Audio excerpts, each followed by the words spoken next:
half a circle.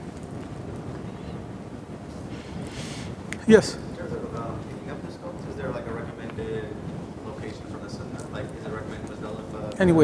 Anywhere from Mina or Muzdalifah or any of those is fine. Nothing more rewarding than others. Questions? We're doing good? Now we are continuing the activities of the 10th of Dhul Hijjah. Did I show you this? Let's go. More surprising is that a story that invokes child sacrifice continues to resonate at all. You would think that this story is so barbaric that it would have died out over time. What is it about this story? I don't want anybody to get the idea that this is about a homicide, that God came in and stopped it. The moral of the story is that God already knew what he asked Abraham that he was going to step in. Because God is more than anything else. He is willing to do no question God. And this is to represent that sacrifice. Sacrifice without question is something that in this day and age we don't really get ourselves involved in, right?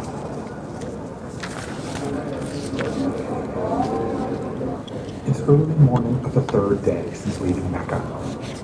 The pilgrims move on to the penultimate stage of the Hajj, returning to Mina carrying their pebbles to stone the devil, which they'll do again and again.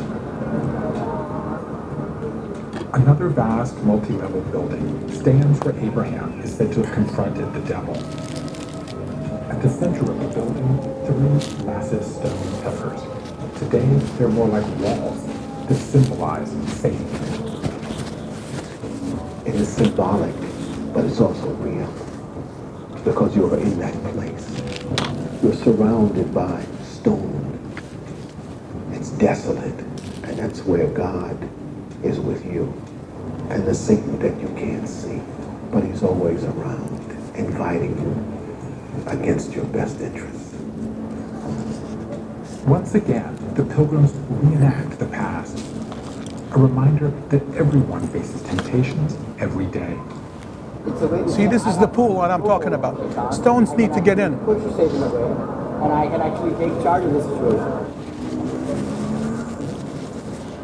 The size and shape of the pillars had changed radically over time. The current structure was built in 2006 to protect pilgrims from being crushed and trampled, as happened frequently in the past. The evolution of this pillar is quite visually interesting. Okay, so originally we have a kind of small... like an obelisk. Yeah, exactly.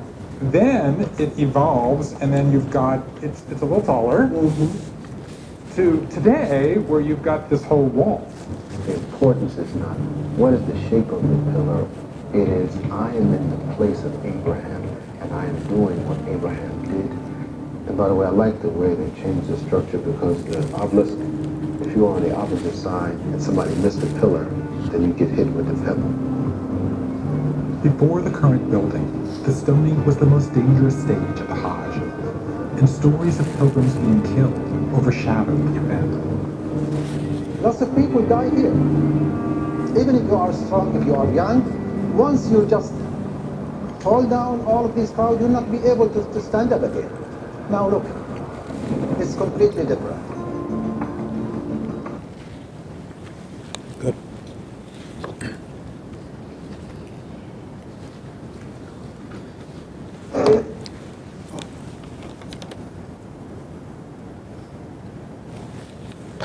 Did I miss one? No. Now this is the Tawaaf and Sa'i, as I said, it's the most crucial one of them all. And there is called Tawaaf al-Hajj, or you may hear it's called Tawaaf al-Ifada. And this is, again, as I said, if you have a choice to do it before 11 o'clock, before 12 o'clock is better, because as it gets later in the day, it's going to be crowded and more crowded. There is you start from the black stone, and you do what? You go counterclockwise, and when you get to the Yamani corner, what do? What do you say? رَبَّنَا آتِنَا فِي الدُّنْيَا حَسَنَةً وَفِي الْآخِرَةِ حَسَنَةً وَقِنَا عَذَابَ النَّارِ. When you get to the black stone, this is again, it's the unit that we talked about 2 weeks before, right? Called Tawaaf and Sa'i. We start from the black stone, you say Allahu Akbar, or Bismillah, Allahu Akbar, and then you go around counterclockwise. You could make any kind of dua. The best dua is that we're talking about the sheets of paper that I've given you, the verses from the Quran, the authentic hadith of the Prophet Muhammad sallallahu alaihi wasallam. These are the most important things of them all, because these, as I said, has already been accepted by Allah subhanahu wa ta'ala and accepted. So when you say it, inshallah ta'ala, Allah will accept it as well. Starting from the black stone, going counterclockwise, and as you pass by the Yamani corner, you seize all dua and you say رَبَّنَا آتِنَا فِي الدُّنْيا حَسَنَةً وَفِي الْآخِرَةِ حَسَنَةً وَقِنَا عَذَابَ النَّارِ. How many times do I need to say it? You could say it continuously, you could say it one time, but at least say it one time. You could keep on until you reach the black stone. You do what? You say Allahu Akbar and you continue. Do I need to stop and say Allahu Akbar, Allahu Akbar, Allah? No need. Just say one time Allahu Akbar and you do it. And you proceed. Okay? And as I said before, if I've made a mistake, I don't know whether I've done 3 or 4. What do? Go to the lowest 3.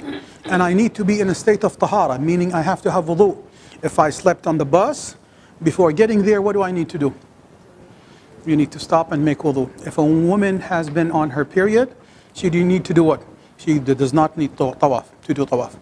Now, can she take birth control pills to control her period? Yes, she could. Scholar says if she wants to control her period to basically so that she would be able to finish all of her duties, she could do that, so that she could finish all of her duties, and then after she finished tawaf, she could go back. So that is acceptable. So again, you go counterclockwise, and if I don't know whether I've done 3 or 4, you always go to what? To the lower number, 3. Now, if, as I said, if there is a person next to me, and I don't know whether 3 or 4, and he's telling me it is 4, man, let's go on. So basically he is doing better counts than I am, that's fine. So go with the 4. If I lose my wudu, what do? Go out and make wudu and come back. Do I come back from where? From the beginning? From whatever I basically stopped. So I finished 4.5, I need to what? It's 4, it's not a half. So you go what? Start the 5th one, inshallah ta'ala, from the black stone. Okay, so you do it. And always be wise. If it is crowded in a certain area, you do what?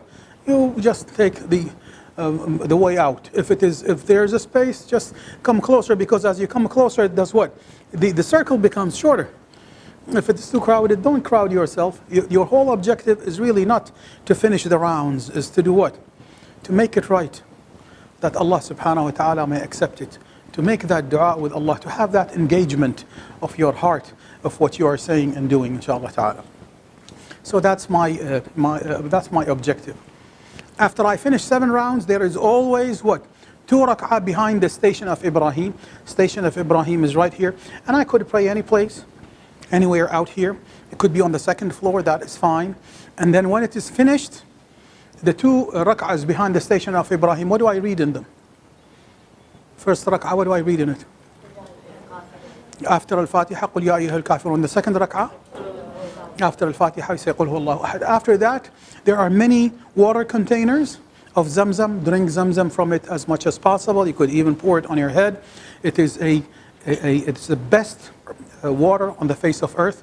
It is a cure from all diseases. And as you supplicate to Allah subhanahu wa ta'ala, looking into the Kaaba, Allah subhanahu wa ta'ala accepts it from you. And there are many of the companions who have many kind of du'as.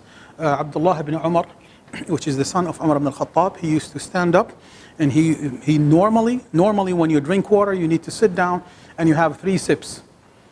Except for Zamzam, you look into the Kaaba and you drink water 3 times as you look into the Kaaba and you supplicate to Allah subhanahu wa ta'ala. So it's a dua, everything that is accepted. May Allah subhanahu wa ta'ala accept from you. Make good dua. Make good dua as you drink Zamzam. You say, oh Allah, make me pass on the Sirat. What is the Sirat? Sirat is basically a bridge on top of hellfire. It is as narrow as a hair, sharper than a what? Than a sword. Some people would pass it like thunder. Others will what? Pass it like a running horse. Others like running. Others like walking. Others crawling. And there are claws of like big claws. Each one of them would collect about 70,000 people and throw them in hellfire. Some people are scratched.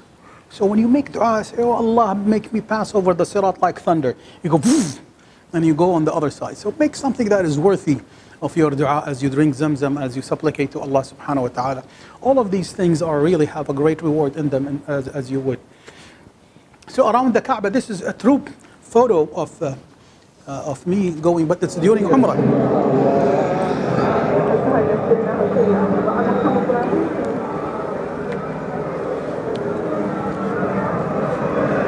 This is Maqam Ibrahim. This is the door of the Kaaba. This is these are the half circle. Okay.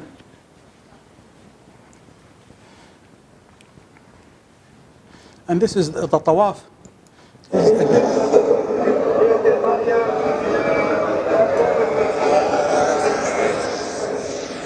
This is what you will be going through.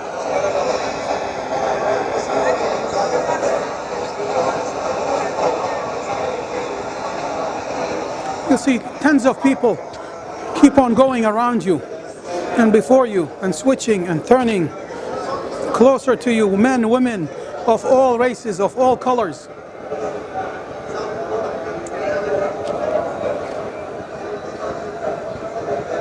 This is the half of circle, you could tell from those lights.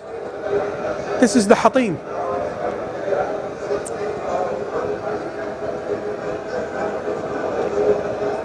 Some of them doing